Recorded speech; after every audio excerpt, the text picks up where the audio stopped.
आप सभी का स्वागत है हमारे YouTube चैनल पर। आज की वीडियो में हम जानेंगे वार्षिक परीक्षा 2024-25 कक्षा 6वीं सामाजिक विज्ञान का ये मॉडल आंसर।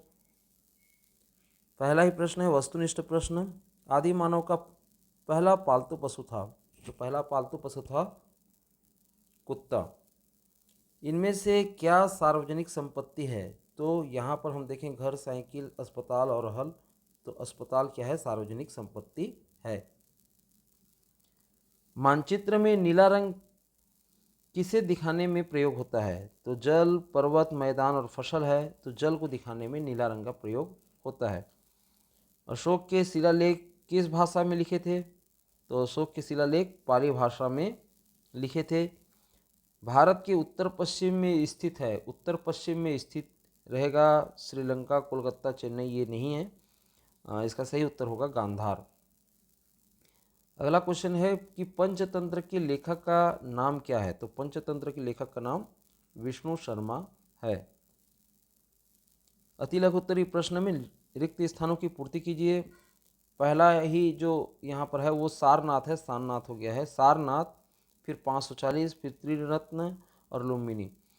यहाँ पर महावीर स्वामी का जन्म 540 ईसा पूर्व में हुआ। महात्मा बुद्ध का जन्म सारनाथ में हुआ, ये दूसरा हो जाएगा इसका। और यहाँ पर देखें महात्मा बुद्ध ने अपना पहला उपदेश कहाँ दिया था? तो यहाँ पर महात्मा बुद्ध ने यहाँ पर दूसरा प्रश्न का उत्तर जो है महात्मा बुद्ध का जन्म लुम्बिनी में हुआ था, ये दूसरा है। महात्मा बुद्ध ने अपना पहला उपदेश सारनाथ में दिया था, सारनाथ। सम्यक ज्ञान, सम्यक दर्शन, सम्यक चरित्र को जैन धर्म में त्रिरत्न कहते हैं, ये चौथा का उत्तर हो जाएगा। ठीक है। अगर आप एक पार्षद होते तो अपने मोहल्ले में क्या क्या करवाते? तो पार्षद का कार्य क्या होता है? पार्षद का काम जो है अपने वार्ड का सड़क बनवाना, साफ सफाई करवाना, ठीक है, पार्क लगवाना, लाइट, पानी की व्यवस्था। तो साफ सफाई ये तो जरूरी है, साफ सफाई, और दूसरा है पेयजल की व्यवस्था। इस प्रकार से चीज़ों को आप लिख सकते हैं। छत्तीसगढ़ के गांवों में धान बोते की विभिन्न विधियों की संक्षिप्त में समझाइए। देखिए धान बोने की है, बोते हो गया है, बहुत सारे प्रिंट मिस्टेक हैं। तो क्या क्या विधि है? एक तो बुआई विधि है, बुआई, और दूसरा रोपण प्रणाली। ठीक है। बुआई में सीधे बीजों को खेतों को तैयार करके बो दी जाती है, भूमि तैयारी करके बाद। रोपण विधि में मिट्टी को गीली की जाती है ना, और उसके बाद जो पौधे हैं, जो उत्कृष्ट पौधे हैं, उसकी जो है रोपाई फिर की जाती है। सिंधुवासी कौन कौन सी धातु से परिचित थे? तो सिंधुवासी तांबा, कांस्य, ठीक है, तांबा, कांस्य, सोना, चांदी से भी ये परिचित थे। अगला क्वेश्चन है हमें तृतीय लिंग या थर्ड जेंडर की व्यक्तियों के साथ कैसा व्यवहार करना चाहिए? तो दो चीज़ आप जरूर लिखेंगे, हमें तृतीय लिंग या थर्ड जेंडर के व्यक्तियों के साथ सम्मान और गरिमा शब्द आप जरूर लिखेंगे, सम्मान और गरिमा के साथ व्यवहार करना चाहिए। ठीक है। अगला क्वेश्चन है कि मगध को शक्तिशाली बनाने में बिंबिसार का क्या योगदान था? तो इसका उत्तर आप लिख सकते हैं, पहला उत्तर आप ये लिख सकते हैं कि हर्यक वंश की स्थापना की, हर्यक वंश की स्थापना की, यहीं पर लिख देता हूँ, हर्यक वंश की स्थापना। साथ में हम देखें तो अंग पर भी विजय हासिल किया था, अंग पर विजय हासिल किया था। ठीक, प्रशासनिक सुधार, प्रशासनिक सुधार,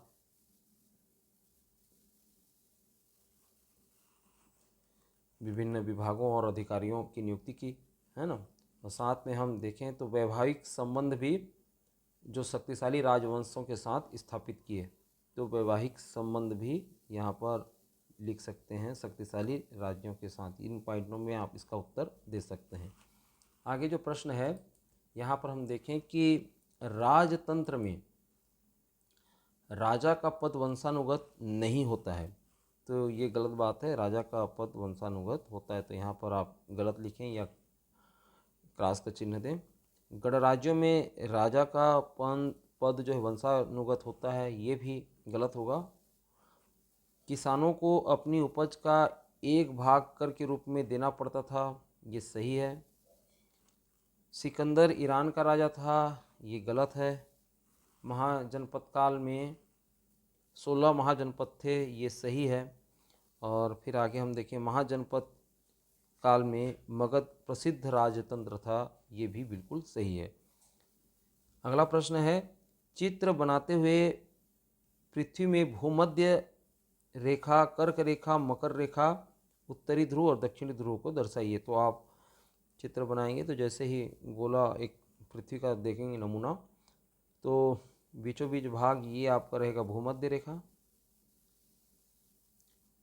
ऊपर में 23.5 अंश में आपका कर्क रेखा, दक्षिणी गोलार्ध में मकर रेखा, और यहाँ पर उत्तर में उत्तरी ध्रुव, और नीचे में हो जाएगा दक्षिणी ध्रुव। इस प्रकार से ये चित्र बनेगा। अक्षांश और देशांतर रेखा क्या है, चित्र सहित समझाइए। अक्षांश और देशांतर रेखा को बताने के लिए चित्र में उत्तरी ध्रुव और दक्षिणी ध्रुव तो बनाना ही पड़ेगा। उत्तरी ध्रुव और दक्षिणी ध्रुव। अक्षांश रेखा को समांतर रेखा भी कहते हैं, अक्षांश रेखा को समांतर रेखा कहते हैं। इस प्रकार से समांतर रेखा बनेगा, जो क्या रहेगा, पूर्व से पश्चिम की ओर क्षैतिज रूप से चलती है, क्षैतिज रूप से चलती है। क्षैतिज रेखा भी बोलते हैं, समांतर रेखा भी बोलते हैं। और ये पूर्व से पश्चिम की ओर चलेगी।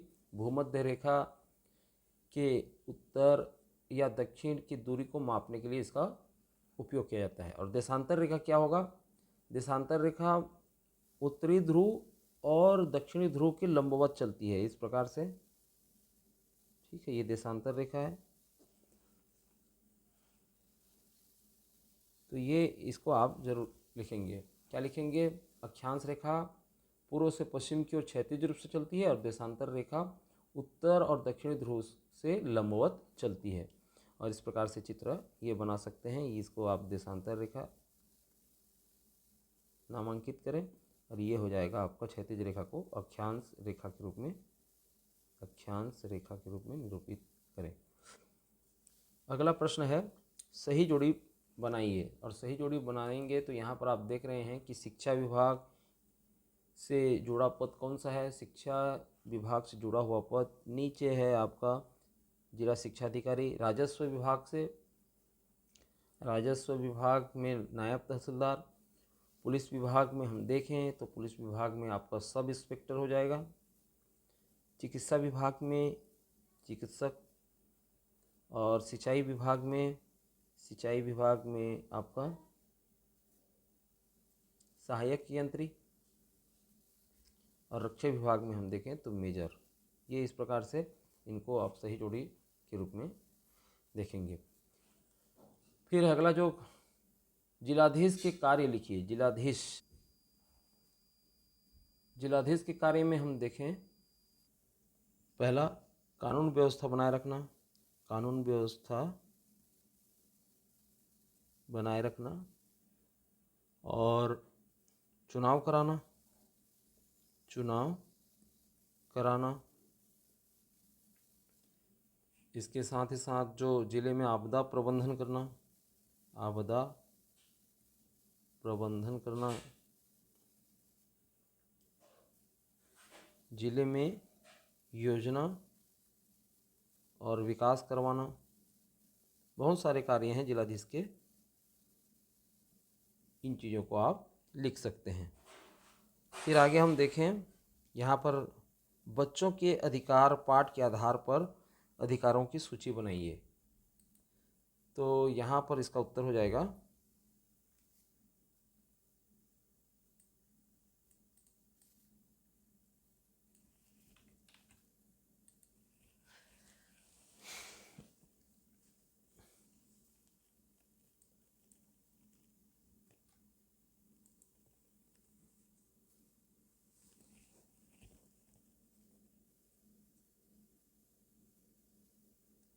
जल संरक्षण, घर में पानी का रिसाव हो रहा है कि नहीं, इसका आप चेक करें। पानी का रिसाव ना हो।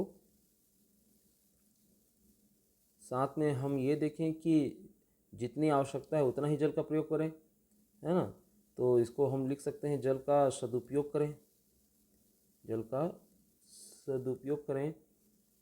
और नलों का इस्तेमाल करने के बाद बंद रखें, नलों का इस्तेमाल कर बंद करें। इन चीज़ों को लिखा जा सकता है। इसके साथ ही साथ नहाने के लिए अधिक जल व्यर्थ न करें और मंजन करते समय भी नल को बंद रखें। इस प्रकार से छोटी छोटी बातों को लिखाया जा सकता है। फिर आगे हम देखें, आपके ग्राम या शहर में कौन कौन से त्यौहार मनाए जाते हैं। तो होली, दीपावली, हरेली, इन चीज़ों के बारे में आप लिख सकते हैं। किसी एक त्यौहार के बारे में विस्तार से समझाइए, तो विस्तार से इसके बारे में लिखा जा सकता है। कोई निबंध वगैरह आप लोग याद किए होंगे तो उस चीज़ को आप देख सकते हैं। वेदों के नाम लिखिए, वेदों के नाम और वैदिक काल में आश्रम व्यवस्था को समझाइए। आर्यों के प्रमुख देवी देवताओं के नाम लिखिए, इसको हम बता दें। वेदों के नाम में 4 वेद, ऋग्वेद, सामवेद, यजुर्वेद और अथर्ववेद। वैदिक काल में आश्रम व्यवस्था में हम देखें तो ब्रह्मचर्य, गृहस्थ, वानप्रस्थ और संन्यास। साथ में हम देखें आर्यों के प्रमुख देवी देवताओं के नाम में इंद्र, वरुण, अग्नि, यम इत्यादि देवी देवता। अब अगला है कि छत्तीसगढ़ राज्य के कोई 5 पड़ोसी राज्य के नाम लिखिए उनकी राजधानी के साथ। इसमें से आप लिख सकते हैं मध्य प्रदेश। मध्य प्रदेश की राजधानी हो जाएगी आपकी भोपाल। और दूसरा आप लिख सकते हैं उड़ीसा। उड़ीसा की राजधानी हो जाएगी भुवनेश्वर। साथ में तीसरा आप लिख सकते हैं झारखंड। झारखंड की राजधानी रांची। उत्तर प्रदेश की राजधानी लखनऊ। उत्तर प्रदेश की राजधानी लखनऊ। इन चीज़ों को लिखा जा सकता है। फिर आगे है कि भारत के नक्शे में पड़ोसी देश को दर्शाइए। तो भारत का नक्शा बनाना है और पड़ोसी देश में हम देखें तो श्रीलंका, भूटान, बांग्लादेश, पाकिस्तान, नेपाल आदि को दर्शाना है। चीन को भी दर्शा सकते हैं। तो यहाँ पर हो गया, इतना ही प्रश्न था। तो कैसा लगा आप लोगों को हमारा ये प्रयास, आप ज़रूर हमें कमेंट करके लिख करके भेजें और वीडियो पसंद आया है तो लाइक कीजिए।